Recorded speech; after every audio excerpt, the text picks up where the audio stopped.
Bonsoir à tous, bienvenue sur votre plateau Entrepreneus. Comme vous le savez, nous sommes le nouveau rendez-vous du vendredi soir et nous abordons tous les sujets économiques de notre territoire. Ce soir, on va parler de l'évolution de nos institutions. Comme vous le savez, il y a eu une réunion avant-hier avec nos élus que normalement nous allons recevoir après, un petit peu plus tard, dans la procédure qu'ils ont mis en place, de manière à pouvoir faire un bilan, puisque ça va se passer en deux parties. Ce soir, on va parler de la première partie, la deuxième partie qu'ils ont mis en place. Ce sont des villages qui vont se faire dans toute la Guadeloupe, mais ce soir, on est sur la partie Internet, puisqu'il y a un hashtag Canoukafé qui a été créé par la région et le département, par nos institutions, parce qu'il y a aussi les maires, le maire des maires qui travaillait avec eux et certaines associations aussi qui se sont penchées sur le sujet pour en parler ce soir avec nous. Gilles Casimir, donc merci d'être venu ce soir. Bonsoir. Bonsoir à tous.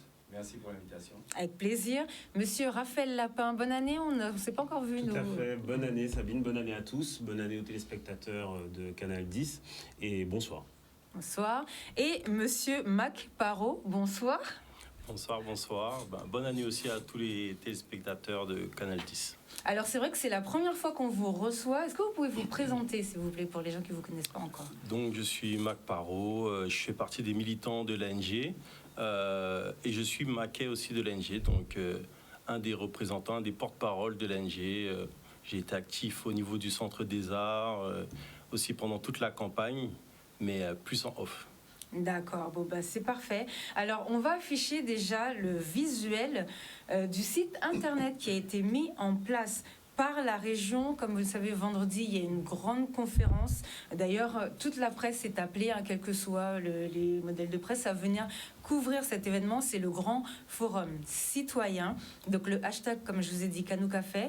Donc, c'est une consultation citoyenne en ligne pour que vous, Guadeloupéens, puissiez faire part de vos avis sur ce qui va être mis en place en Guadeloupe, donc sur ce qui doit être porté au niveau national, puisqu'il va y avoir aussi, il faut savoir que le ministre des Outre-mer a aussi organisé un forum, une grande convention qui va se faire sur le territoire hexagonal, et peut-être aussi que ça a poussé un petit peu les élus à mettre en place aussi ce forum citoyen, parce que va falloir qu'ils arrivent devant le ministre avec un espèce de carnet de notes pour savoir un petit peu ce que veulent les Guadeloupéens et ce qu'on veut faire en Guadeloupe. Est-ce que, Gilles Casimir, vous êtes déjà venu plusieurs fois pour nous expliquer un petit peu qu'il y a eu des projets qui ont été mis en place par des Guadeloupéens précédemment. Est-ce que vous pouvez nous donner votre avis sur le Grand Forum citoyen? C'est une bonne chose déjà, vous m'avez dit. Oui, au CPGS, nous sommes ravis de cette initiative, mais vraiment, puisque ça va exactement dans le sens de notre démarche depuis un an, de pédagogie, d'information et puis de responsabilisation. On se plaint, mais là nous avons l'occasion de faire remonter nos voix citoyennes, autrement que dans l'urne. Donc on peut dire ce qu'on aime, ce qu'on n'aime pas, ce qu'on souhaite, relever les incohérences. Donc nous invitons vraiment un maximum de Guadeloupéens à participer à ce forum et à donner leur avis, vraiment.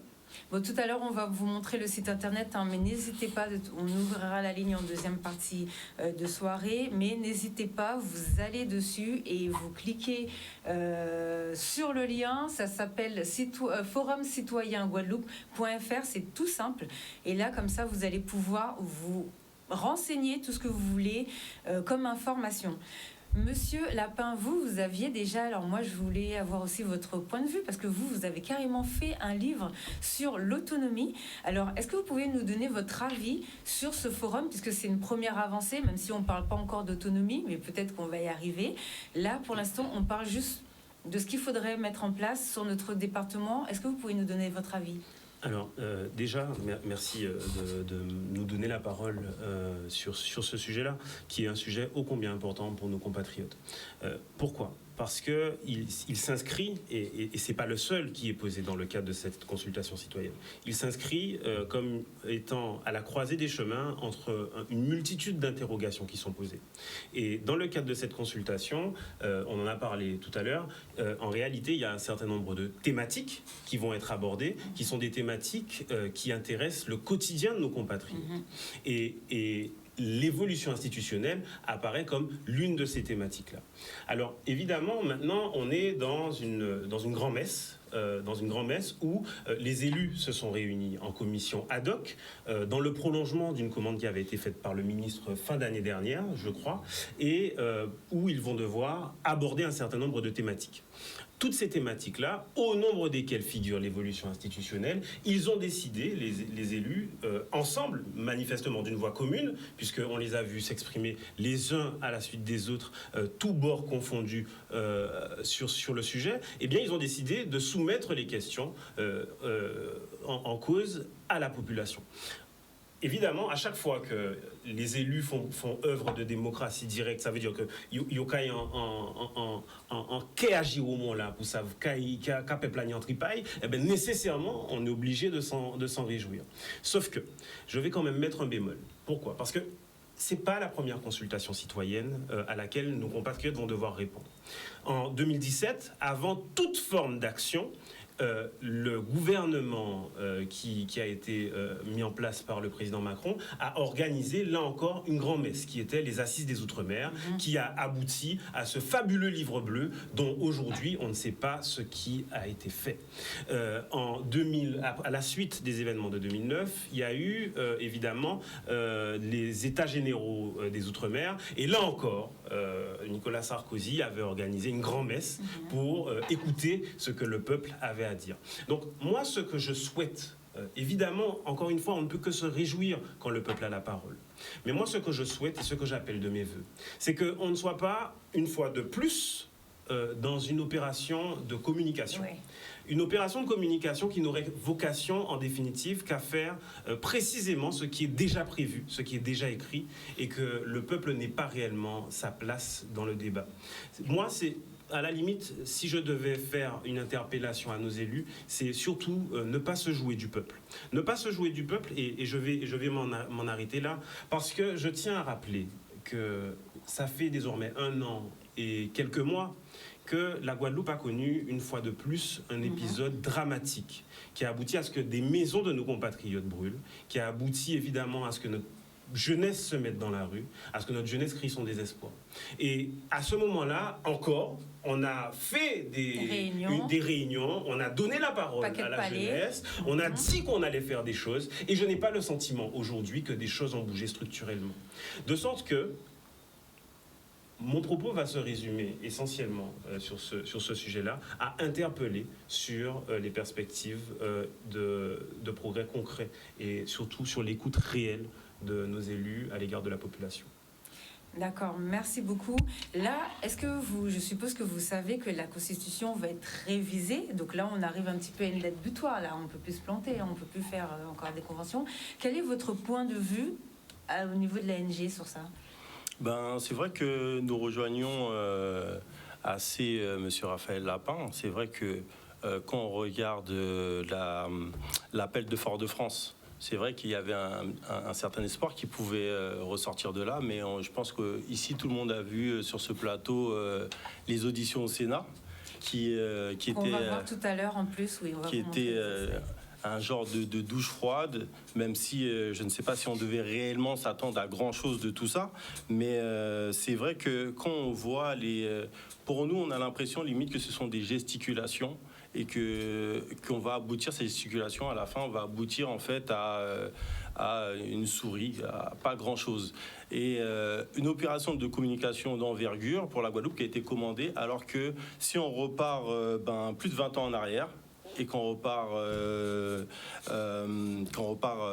à la déclaration de Basse-Terre, on voyait que c'était des élus qui voulaient prendre les choses en main, qui voulaient aller de l'avant. Là, on a l'impression qu'ils répondent déjà à une demande, à une commande. Donc déjà, c'est déjà biaisé. Ensuite, quand on entend les déclarations de chacun qui brandissent le nom qu'il y a eu en 2003. Donc, qui brandissent ce nom comme un étendard, comme si, limite, ça nous confisquait de la parole parce que la population n'est pas prête. Sachant que c'est les élus aussi, en 2003, c'était pas très clair pour la population. C'est ça, c'était pas très clair pour la population. Et en fait, maintenant, on est en 2023. Donc ça fait assez longtemps. Et la chose que je voudrais dire par rapport à ça, surtout, c'est que il y a eu plein d'événements, parce qu'à brandir ce fameux nom il y a eu plein de choses qui se sont passées entre-temps. Raphaël Lapin en a parlé. Il y a eu récemment les événements de 2021, il y a eu les événements de 2009, il y a eu un certain nombre d'événements, il y a eu un certain nombre de réunions, de consultations de la population.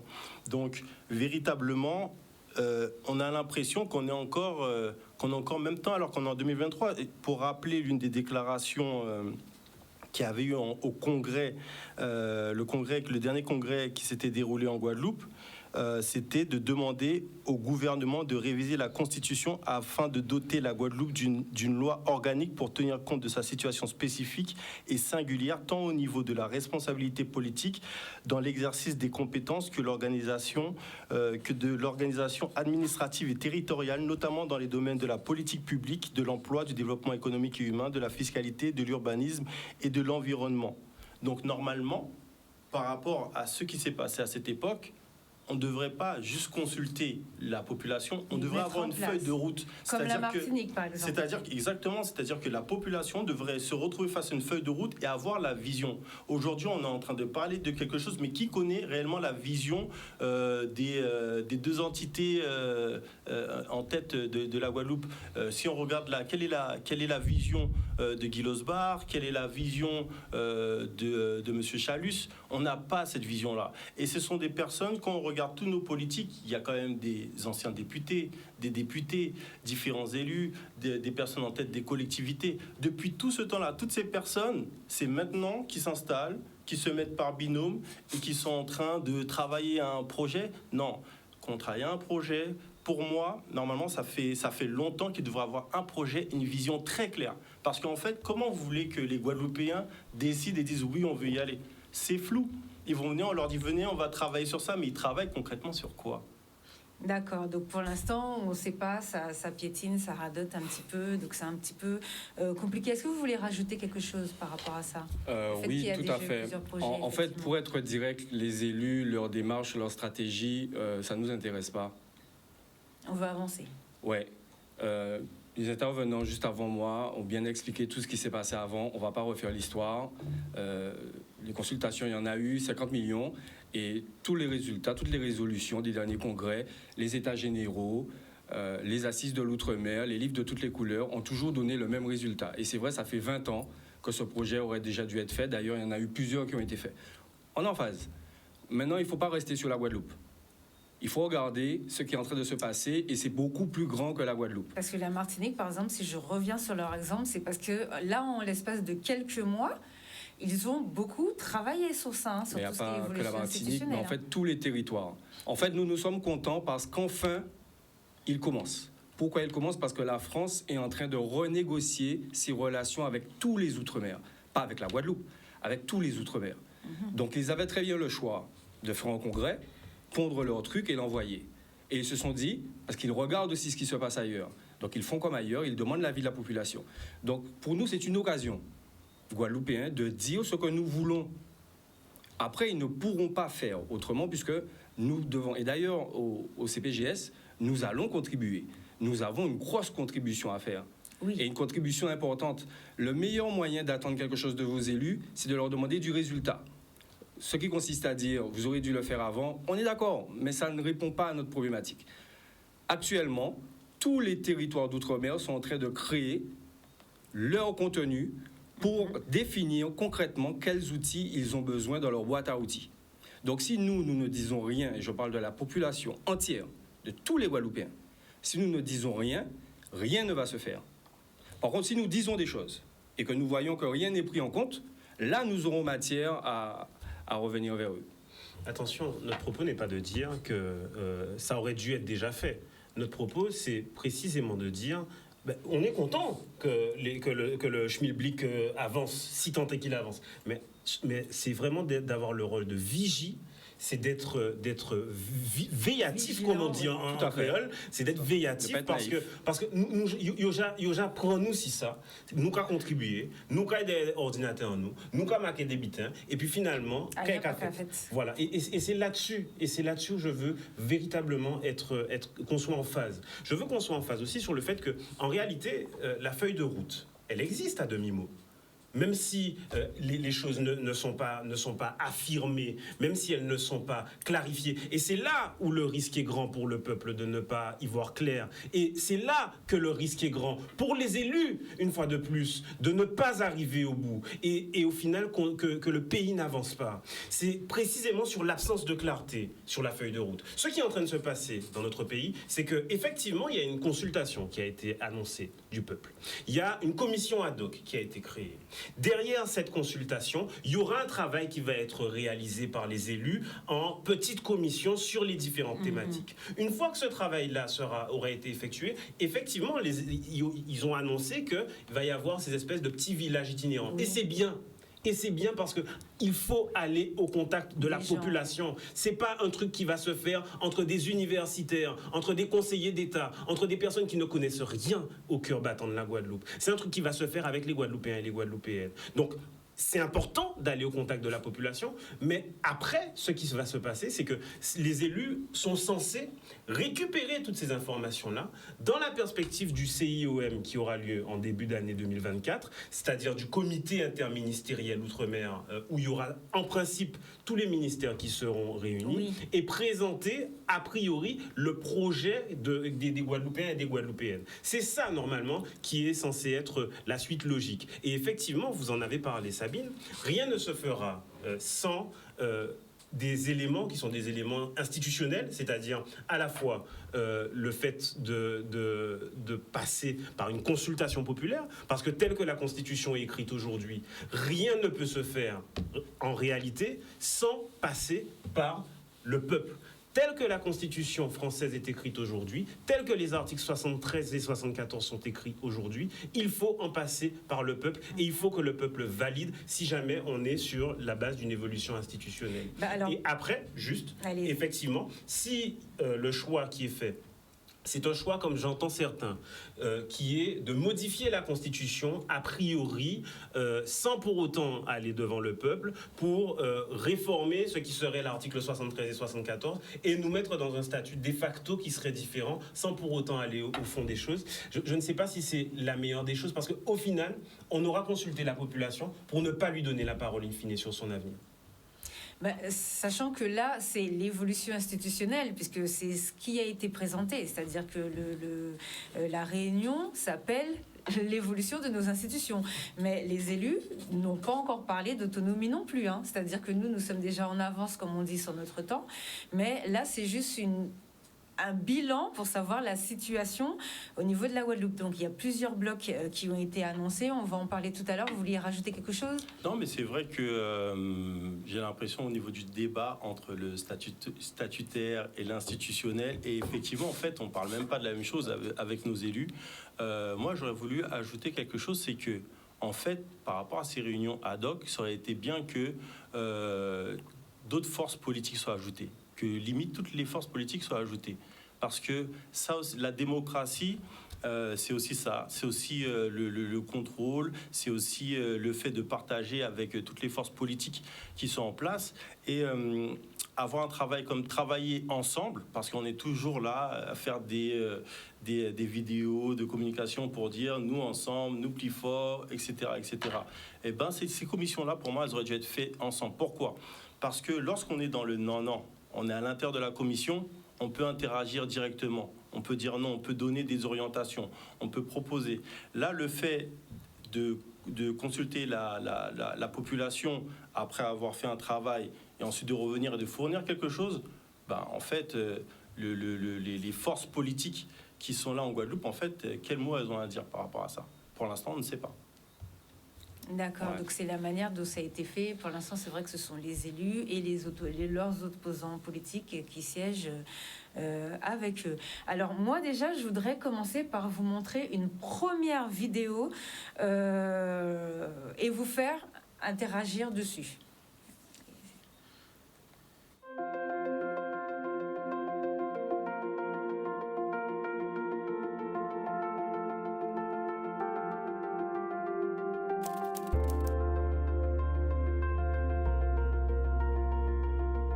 expliqué qu'il était nécessaire qu'avec l'État, que nous soyons en co-construction, qu'il puisse y avoir un partenariat. Nous sommes tous unanimes à dire que le statu quo n'est plus possible, a atteint ses limites, et qu'il est nécessaire que nous puissions évoluer. Mais toute évolution doit permettre une meilleure efficacité des politiques publiques, doit pouvoir répondre aux attentes des Guadeloupéens en termes de développement. La révision constitutionnelle 2003 nous oblige, quel que soit le changement qu'on pourrait imaginer, il faut l'assentiment de la population. Quel regard que vous avez dessus? Il va falloir mieux expliquer, lorsqu'on parle d'autonomie alimentaire, d'autonomie énergétique, quelle est la vision du développement sur l'agriculture, sur le développement du tourisme. Donc cette nécessité d'être pragmatique et non pas mettre en avant l'évolution institutionnelle, article 73, article 74, et qui pourrait donner cette impression de rupture ou de décalage par rapport à leur attente. Le président Losbar considère que le statu quo n'est plus possible et je suis sensible à son analyse sur une éventuelle fusion des articles 73 et 74 de la Constitution. Elle permettrait de sortir d'un carcan constitutionnel et d'offrir plus de souplesse à chaque territoire. Cette adaptation sur nos territoires ne peut être possible que si les préfets ont une compétence un peu plus élargie, leur permettant de décider de l'adaptation des politiques publiques, et peut-être pas des lois, mais au moins des politiques publiques. Quand je parle de domiciliation du pouvoir local, ce qui voudrait dire qu'il y a certaines compétences propres que nous exerçons, mais d'autres compétences partagées, mais en parfait lien avec la représentation de l'État qui est le préfet. Et cela va concourir à rendre beaucoup plus efficaces les politiques publiques. Et actuellement se déroule la COP 27 en Égypte. Comment vivez-vous cela? Qu'attendez-vous de cela? Est-ce que ce réchauffement climatique est un sujet de préoccupation? Qu'on soit impliqué politiquement ou pas, ça doit être une question naturelle qui nous interpelle. Lors de la tempête Fiona, en une nuit, les dégâts que cela a pu causer. Donc ce qui nous oblige, dans les différentes politiques publiques, d'en tenir compte. Ce qui nous oblige à reconsidérer l'aménagement du territoire en termes d'urbanisme, en termes d'habitat, les constructions même, en termes donc, de logement. Donc en tout cas, pour nous, c'est une préoccupation. Moi, je suis président d'une collectivité où je dis que le territoire doit être un territoire de haute qualité environnementale. Il va falloir mettre en place des stratégies gagnant-gagnant et non pas que nous soyons toujours considérés uniquement comme des territoires de réparation, des territoires d'handicap. Et c'est cette démarche que je prône. Les discussions, les échanges qui vont se faire aujourd'hui et dans les semaines à venir devraient concourir à cela.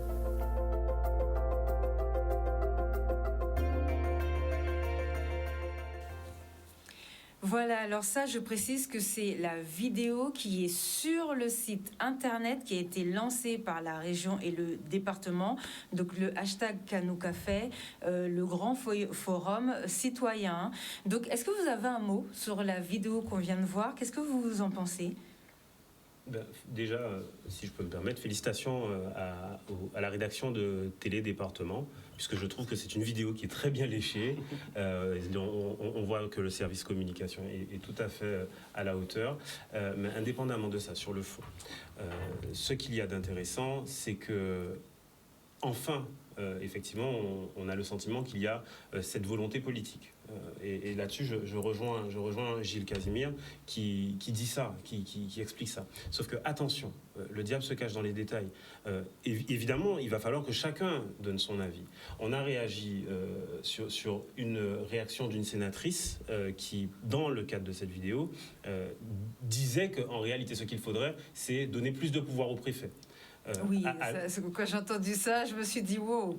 D'accord. Alors que voilà, alors que en réalité, ce qui est peut-être attendu en tout cas ce qui est souhaité, ce qui est sollicité chez nous. Ne serait-ce que par les élus eux-mêmes. Hein. Exactement, chez nous à Guadeloupe en mouvement, et je crois que c'est un sentiment qui est partagé de part et d'autre de cette table-là. Eh bien, c'est non pas tellement qu'il y ait une nouvelle déconcentration, même si ça peut être tout à fait utile pour les services de l'État d'avoir une administration qui a certaines prérogatives ici, mais d'avoir ce qu'on appelle une décentralisation. Et cette décentralisation, c'est quoi ? Il y a ces deux termes qui consistent à dire, d'un côté, déconcentration, c'est on va déconcentrer l'État central et on va donner un petit peu de pouvoir au corps déconcentré de l'État, en l'occurrence le préfet. Et de l'autre côté, décentralisation, ça veut dire qu'on va éclater les pouvoirs et on va donner plus de pouvoir aux collectivités territoriales qui ont l'autonomie de gestion. Et en fait, ce qu'on appelle plus de nos voeux en réalité en Guadeloupe, aujourd'hui, quand on parle d'évolution institutionnelle ou d'évolution statutaire, c'est justement cette décentralisation. C'est-à-dire qu'on va donner plus de responsabilités aux collectivités territoriales pour qu'elles soient plus proches, plus amènes, puisqu'elles sont des corps démocratiques, ce que n'est pas le préfet, elles sont plus amènes de répondre à des enjeux qui sont ceux de la population. Et c'est important qu'on puisse préciser, et c'est d'où l'enjeu de fixer des horizons clairs à la population. D'où l'enjeu aussi peut-être, et certainement, de récolter l'information au plus près de la population, mais il y aura à un moment donné des choix à faire et des horizons à fixer pour nos élus à l'égard de la population. Justement, il faudra être courageux. Et il faudra que les élus fassent preuve de courage politique. D'accord, mais avant d'aller plus loin, moi j'aurais une question. Alors c'est une parenthèse dans ce sujet d'évolution institutionnelle par rapport au préfet. Est-ce qu'il n'y a pas un problème aux Antilles ? Alors moi je pose la question parce que j'ai grandi en France, bon, ça c'est pas un secret, tout le monde est au courant, de toute façon ça s'entend. Mais en France, je vous défie de demander à comment s'appelle son préfet. Le boulot d'un préfet, c'est de s'occuper de la police. Il n'est pas là ni pour dire quoi que ce soit aux élus. Jamais un préfet n'a contredit un politique sur le territoire hexagonal quand moi j'ai grandi, enfin là où moi j'ai grandi. Pourtant j'étais dans des quartiers, enfin voilà, j'ai tout vu à peu près. Ici, j'ai l'impression, mais vraiment aux Antilles, qu'on est dans une gestion coloniale, quoi, et qu'on a une espèce de... Bon, on va pas prendre le mot de gouverneur, parce que je sais qu'il y a des gens qui, des fois, appellent le préfet gouverneur, mais là, on a l'impression que les élus n'ont pas le droit d'être des élus. Je n'ai jamais vu ça, à part ici, aux Antilles. Et moi, je trouve ça choquant, puisque normalement, un élu, il est censé avoir son rôle. Moi, j'ai vu pendant la commission, le président Chalus disait que quand il y a un accident, par exemple, quelque part en Guadeloupe, quand le maire arrive sur la ville, la police, le préfet ne le laisse pas passer. Mais normalement, le maire, c'est le patron de la police. Donc, est-ce que le premier problème, c'est pas celui-là déjà, non ? Qu'est-ce que vous en pensez ? Le maire, techniquement, c'est pas le patron de la police, oui, peut-être de la police municipale. Voilà. Mais en fait, de toute façon, ça c'était les propos d'Annick Petrus qui ont été aussi validés par Guy Losbar lors de cette commission. Mais à savoir que la Martinique, c'est totalement l'opposé. Oui. La Martinique dit moins de pouvoir au préfet, voire, et c'est là où on voit en fait le travail. C'est pas une idée balancée comme ça, c'est là où on voit qu'il y a un projet. Quand on n'a pas de projet, on va balancer des idées à gauche, à droite. Mais en fait, ça ne sert à rien. Parce qu'en fait, on peut avoir 1 million d'idées. S'il n'y a pas une nomenclature, il n'y a pas quelque chose en fait, où ça s'insère dans un projet solide. Parce que la politique, ce n'est pas une politique dans 5 ans, ce n'est pas une politique en 2028, quand il y aura les prochaines élections. C'est une politique dans 20, 30, 40, 50 ans, qu'il faut concevoir plus. C'est la Guadeloupe de dans 100 ans. Qu'est-ce qu'elles vont faire, ces générations-là ? Donc là, en fait... Quand on entend des idées balancées comme ça à la volée, c'est pas ce qu'on entend, ce qu'on a l'impression, c'est que on balance des idées et après on va rassembler des idées, on va checker le checker. Nous, à l'ANG, de toute façon, c'est simple. Nous, on adore la consultation, on consulte nos membres, on travaille tous ensemble, on part de ce principe-là. C'est dans notre ADN. Et on veut aussi que la population soit consultée. Pour nous, c'est hyper important, c'est le plus important. Mais au-delà de ça, là où le bas blesse, c'est qu'en fait, la population va certes réagir, mais peut-être que c'est déjà réglé. Parce que quand il est passé au Sénat, Guy Losbar par exemple, parce qu'on parle de cette vidéo, il parlait de faire pourquoi pas une vision entre le 73 et le 74, les additionner, prendre ici, picorer là. Et en fait, on en revient à un débat technico-technique. Alors qu'en fait, le vrai débat, le premier débat, c'est quelle est la Guadeloupe pour demain? Parce que si on commence à s'enfermer dans un débat statutaire, on ne va pas s'en sortir. La première réponse, c'est quelle est la Guadeloupe pour demain? Est-ce que ces messieurs peuvent regarder un Guadeloupéen dans les yeux et lui dire la Guadeloupe pour demain, de demain, c'est ça? Et pour l'instant, non. Et surtout quand on voit ce statu quo qu'il y a en Guadeloupe, quand on voit des personnes qui disent ces évolutions statutaires, ceci, cela, blablabla, bla. Je comprends aussi qu'il y a des personnes qui ont une perte de confiance en nos élus. Nous, à l'NG, on a pris part de ne pas critiquer les élus parce que justement, ce sont des élus. Mais par contre, on peut bien sûr jouer le rôle de vigie, comme on le disait précédemment, par rapport aux actions qui sont prises. Mais on se rend bien compte que la population, quand on voit le taux de chômage, quand on voit l'illettrisme en Guadeloupe, on n'a pas d'eau dans le robinet. Bon, là, il y avait les coupures d'électricité. Quand on voit tout ce qui se passe ici, et quand on voit ce qui nous est proposé, en fait, eh ben, il n'y a aucune audace. Il n'y a rien du tout. C'est très peu. Alors, j'espère que moi, je sais que Gilles Casimir, nous, au niveau de l'ANG, Monsieur Raphaël Lapin, on a tous nos organisations. On va se faire un plaisir de participer à toutes les consultations du monde. Il n'y a pas de souci. Mais on attend aussi la suite, mais on ne va pas laisser la suite se faire comme ça. On va participer, bien sûr, mais vraiment, on a l'impression qu'on va accoucher d'une souris. C'est par rapport à ça que je dis ça. C'est-à-dire qu'on voit tout ce qui se passe, on entend, on lit cet échange au Sénat. Moi, j'ai suivi de A à Z. Et de A à Z, j'étais en train de tomber de ma chaise toutes les minutes parce qu'en fait, on posait des questions aux représentants, à nos représentants. Et en fait, j'aurais aimé que nos représentants soient des leaders et que c'est limite eux qui dirigent un peu la commission. Venir expliquer voici ceci, cela. Voilà. Et j'ai trouvé, c'était la grande différence qu'il y avait par rapport aux interrogations par rapport à la Martinique. Et pour moi, c'est pas juste le fait qu'en Guadeloupe, il y ait la région d'un côté et le conseil départemental de l'autre. C'est pas juste que je ne sais pas comment ils s'entendent ou comment ils s'entendent pas. Je ne sais pas s'ils sont trop occupés à penser à 2028 ou prochaines échéances électorales. Mais pour moi, c'est important de constater qu'il y ait deux entités ou pas. On voit qu'au niveau des deux entités, il n'y a pas une vraie avancée, il n'y a pas des vraies propositions. Peut-être qu'il y a de la crainte. D'accord, on va finir après. Gilles Casimir, juste après la pub, je voudrais revenir parce que pour mon histoire de préfet, j'ai l'impression que c'est parce que j'ai pas pu intervenir sur le sujet. Bon, on revient, voilà, juste après la pub pour parler de ça.